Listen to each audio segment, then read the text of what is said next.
Good morning, everyone. It's Gary Ryan here with another Fed League Flash, and today we're going to be looking ahead to this next season. Obviously, a lot of the videos I've done as of late have been looking back at the history of some of the teams, history of what's gone on in the league, and so I wanted to look ahead today and kind of build some anticipation for the upcoming season. Now, it's very, very hard this far out. It's still 55 days away, which, thank God it's getting shorter, but it's still a long way off. It's still almost 2 months. It's hard to really get any kind of predictions for the upcoming season at this time, but there are some players signed by each team, and I want to take a look at one per team. I feel like I just have a very strong feeling that these players are going to have a really, really good year slash a breakout year. And so, yeah, we'll take a look at that. And this, if you're wondering what's the semblance of order here, I just took all the players, again, one per team, and I alphabetized them by last name. So, first player that we look at up at the top of the board, Blue Ridge Bobcats, Carson Andrioli. Obviously, very talented player. Spent a lot of the year last year in Columbus. Just wasn't able to get a whole lot of ice time there. And the Blue Ridge Bobcats saw something in Andrioli. They saw a lot of potential, and so they made a deal for him. And I think that's going to pay off. The Blue Ridge Bobcats, all of last year was all about kind of building a foundation and building up. And they continue to do that into this upcoming year. From everything from their arena to their roster. So, and their building of the brand in the community. Great things going on down in Withville. But anyway, back to Andrioli. Um, Again, he just wasn't able to get enough ice time in Columbus. In Blue Ridge, I feel like he's a first line guy, and he sees the ice so well. Now, last year, 38 games, he had 9 goals, 9 assists. But the way he sees the ice and the way he combines speed and grit, I really feel like he can get 40 assists this year. I really believe that. I think he's going to be a great setup man. Um, put in some goals too. But yeah, I really see him being able to hit 40 assists this year with the Bobcats. Now, as we go to the Port Huron Prowlers, Evan Foley. Well, yeah, he's no surprise. People know who Evan Foley is. He's the team captain. Last year, 16 goals, 20 assists, 3 game winning goals. I don't feel like he's obtained his potential yet, and I feel like he's been right on the cusp. Obviously, Port Huron's going to be missing a lot with Dalton Jay no longer in the lineup now. You've always relied on your veterans in Port Huron, Jay, Matt Graham, Alex Johnson. Now, I think Evan Foley, who's entering his 4th year with the Prowlers, is going to be able to take that next step. I feel like he's going to definitely be a big part of, if you will, filling Dalton Jay's shoes. So I really feel like Foley is going to be a 25-25 player this year, 25 goals, 25 assists. He definitely has the tools. So Evan Foley, I'm expecting big things from this year. All right. Next, we have who is it? Mississippi Seawolves. All right. Ryan Fritz. And some people know who Ryan Fritz is. Some people have no idea. Fritz only had an opportunity to play 4 games in Elmira last year and had a goal in that period. But Fritz, before joining the Fed, he had a phenomenal year in the GMHL, which is juniors up in Canada. 131 points in 38 games. Yeah, that's a 4.0 point per game average. Now, obviously, juniors doesn't always translate to pro level, but you can't ignore 4 points. And I feel like he just didn't have a chance to develop his game. Obviously, it takes time to acclimate to a different style. And but I think Ryan Fritz is going to be a really big part of Mississippi's offense this year. Obviously, their offense struggled after the departure of Yanni Lariakos last year. I feel like Ryan Fritz is going to be a big part of resurging that offense. I think he ends up leading the team in goals scored this year. I'm not putting a number on it, but I really feel like he can make a big difference.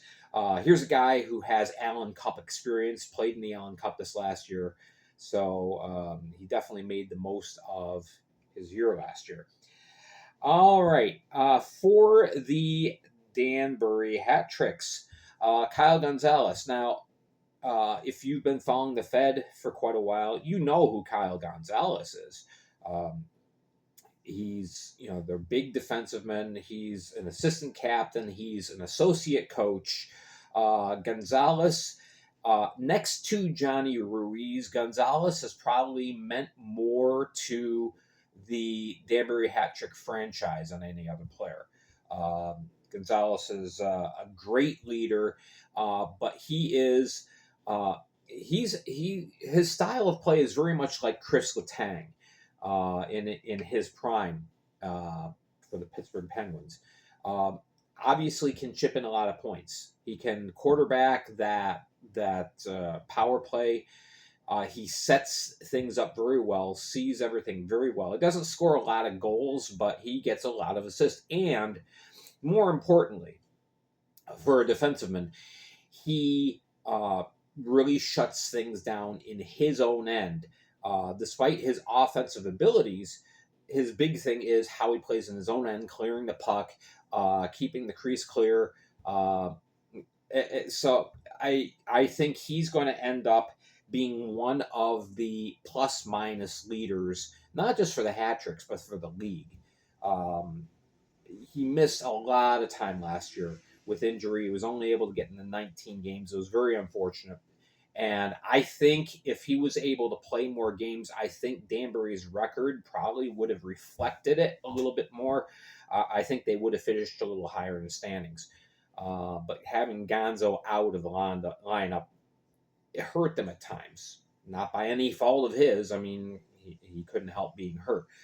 But so I think Danbury's going to have a very good year because Gonzalez is going to be a fixture in the lineup again. All right, for the Motor City Rockers, the other Gonzalez, Ricardo Gonzalez. Last year, he took big steps in his game. It was his second year with the Rockers, and he got in a lot more games last year. 112 and 897 save percentage. I felt like there were times in which he just took over a game. When you study under Trevor Babin, yeah, that's going to happen. So, he had been back up all last year to Babin, but still played very well in the majority of the games he got in. I felt like a couple games he still was kind of working on his mental fortitude, and I think he takes the next step with that. There's a lot of question as far as people saying, well, is he ready to be the number one in Motor City? I think so. I absolutely think so. I am expecting Gonzalez to take the next step in his game. I think he reaches 20 wins this year, and I think he bumps his save percentage up to plus 910. He's really developed a lot in the last year and a half of him being in the Fed. So I think Gonzalez is easily going to be a top 5 goaltender in the league. Looking for big things from Rico Suave. All right, the Watertown Wolves. You thought I was going to mention Trevor Lord? No, I'm going to focus on another Trevor. Trevor Lord, excellent player. Um, but I think a player who's going to take steps and leaps and bounds is going to be Trevor Graspy, who joined the team late last year after finishing college. 15 games played, 10 points. And immediately from game one, he was in power play situations, he was in penalty kill situations, he was getting tons of ice time. Watertown showing that they trusted him, and he rewarded that. And I think he's going to go even farther this next year. I think now with the departure of Vladislav Pavlov, who we'll talk about in a little while, uh, I really feel like Graspy is going to be their number one defenseman this year. Um, Again, outstanding in all areas of the game. I think he gets 40 to 45 points from the blue line this year. Um, he'll most likely be on the first power play unit. He'll be out there on the kill. And he'll probably end up leading the team in ice time as well. Graspy, looking for big things from him. All right, for the Carolina Thunderbirds, I feel like Nate Keeley is going to be taking a next big step. Now, he's spent a little time in the SP. He had a decent season this last year. But I feel like, obviously, with the team getting a little older, losing a couple players in the expansion draft, namely Josh Keplinger, I feel like Nate Keeley's going to be able to step into being placed on the first line. I don't think you break up the check line, so I think Keeley's going to end up being on that first line. So if he could play with Baker and Ford, wow, that's pretty dynamic. Keeley last year, 55 games played. He's very durable. That's the thing. He only missed the one game. 10 goals, 15 assists. I think his production is going to improve by a lot. I see him as a 50-point guy, which in a 56-game season, that's pretty darn good. All right, Danville. Excuse me. Well, not Danville. The Dashers hockey. Talked about Vladislav Pavlov before. Yeah, he had an excellent season with Wolves last year, and I feel like a first-year team often struggles with offense. Well, one of the ways that you can help that is by getting a very talented defenseman who can contribute offensively as well, join the rush, become a regular part of the offensive play, but still play well in his own end. I feel like Vladislav Pavlov is going to be that for the Dashers. Last year, 13 goals, 27 assists, 40 points. I think he at least matches that this year, if not improves on it. He could potentially end up leading all defensemen in the league in scoring. I feel like he's that good of a player. So Dashers, yeah, that was a big move getting Pavlov, and of course once he signed, big sigh of relief. All right, the Columbus River Dragons, Jake Raleigh. Yep, he's back. You remember he played a full year plus a couple of games with the Mississippi Seawolves, and what a dynamic impact player he was. 5 shorthanded goals in the one season, part of his 25 goals for the season. At 25 goals, 32 assists in 55 games in Mississippi. Jake Raleigh, they named Raleigh, North Carolina after him, apparently. So, but yeah, super speedy guy, especially along the boards. When he plays along the wing, the guy is great. He has great puck handling skills.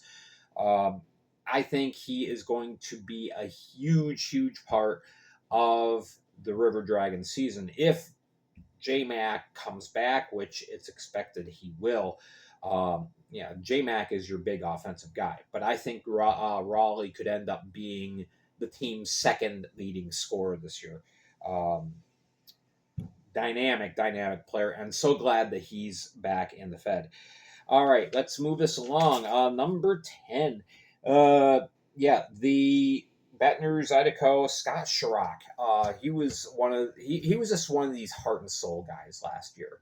I really felt like, even though maybe he wasn't the most talented player, I'm not putting down his talent, but uh, there were other players perhaps more talented than him on the Zydeco roster. But I really feel like Chirac was the heart and soul of the team last year, and really relished in that. Had a very good season, 55 games played, 19 goals, 16 assists.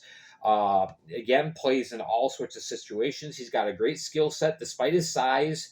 Um, yeah, he's able to below the ground, skate fast, but he's very gritty too. He's not afraid to mix it up, and he's not afraid to get in those dirty areas. Players that usually are able to get into those areas they usually have their efforts rewarded. So I think Chirac is going to reach 25 goals this year. I see him as one of the leaders on this team in his young career. I think he's going to have a huge year. All right, the Hudson Valley Venom. Um, Jesse Swanson. Last year, got in 6 games with the Elmira River Sharks, and he was basically there for muscle. Big guy. Um, and maybe that was something that helped fire up the team, but that's not Swanson's forte. Swanson's forte is he's a scorer, okay, and he's another player that played in the GMHL and lit it up. Um, so I with new coaching staff, I think they're going to definitely look at changing Swanson's role. He only got in 6 games before he ended up with an injury. Um, but I really feel like he could be a 15 to 20 goal guy. And with the Venom, that's solid production, that's solid secondary support scoring. You need that on a team. I think Swanson is one of these guys that maybe he doesn't get all the headlines per se, but I think he's going to have a tremendous impact if he's allowed to let his offensive game speak for itself a little bit more. I really feel like he can really make a big contribution to the Venom. Here's another guy that was 4 points per game in the GMHL. So, yeah. Okay, the Moccasins. Monroe, they have a lot of talent on this team, a lot of Fed experienced talent, a lot of SP experienced talent. I feel like the player that's going to break out though is Matthias Tellstrom. He's played very well. He's been in 60 games in his Fed career. He's been a point per game player. But I feel like he's going to be able to jump ahead a little bit. I see him as a guy who can get 70 to 75 points this next year. Um, he's got top scorer potential. Again, a guy that's not afraid to play in the gritty areas, do whatever he needs to do to get a hold of the puck and do something with it. He also sees the ice very well, so he sets up his teammates very well. Tellstrom has the capability of being easily in the top 10 in scoring in the league next year. All right. For the Binghamton Black Bears, Blake Tosto. He's another player that came on late after college and made an immediate impact. Um, 11 games played, 7 goals, 4 assists. So already a point per game player. 4 of those goals were on the power play. And again, a guy who's not afraid to um, get in the middle, throw his weight around a little bit, bang the puck home. He's not going to score a lot of pretty goals. He does have a decent shot, though. I think Tasto can get 30 goals for the Binghamton Black Bears. I think he can be one of their top goal producers this next year. And I think 10 to 12 of those goals are going to be on the power play. So, hello. Um, Finally, down in the end, Philippe Virgili for the Athens Rock Lobsters. Played the last 2 years with Quad City in the SP.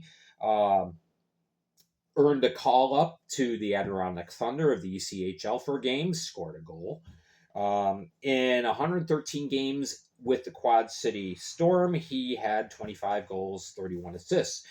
And there's a lot more freedom offensively in the Fed than there is in the SP. The defensive game in the SP is much tighter, much tougher, more physical. So I think he's going to be able to find lanes. I think he's going to be able to use his skating ability to create offensive chances. I think Virgili is going to have a very good year. I think he's a 60 to 70 point guy this next year for the Rock Lobsters. So there you go. There's a little look at one player from each team who I think is going to have an excellent season this next year, and time will tell. So we will see. But yeah, really looking forward. Again, 55 days away. We're getting closer. All right, thank you so much. Tomorrow, remember, we're going to have a video on the history and the future of the Carolina Thunderbirds. So tune in for that. Make sure you're following me on Facebook, following me on Spreaker. Still trying to get everything set up so I can cross-pollinate into Spotify and iHeartRadio and other avenues.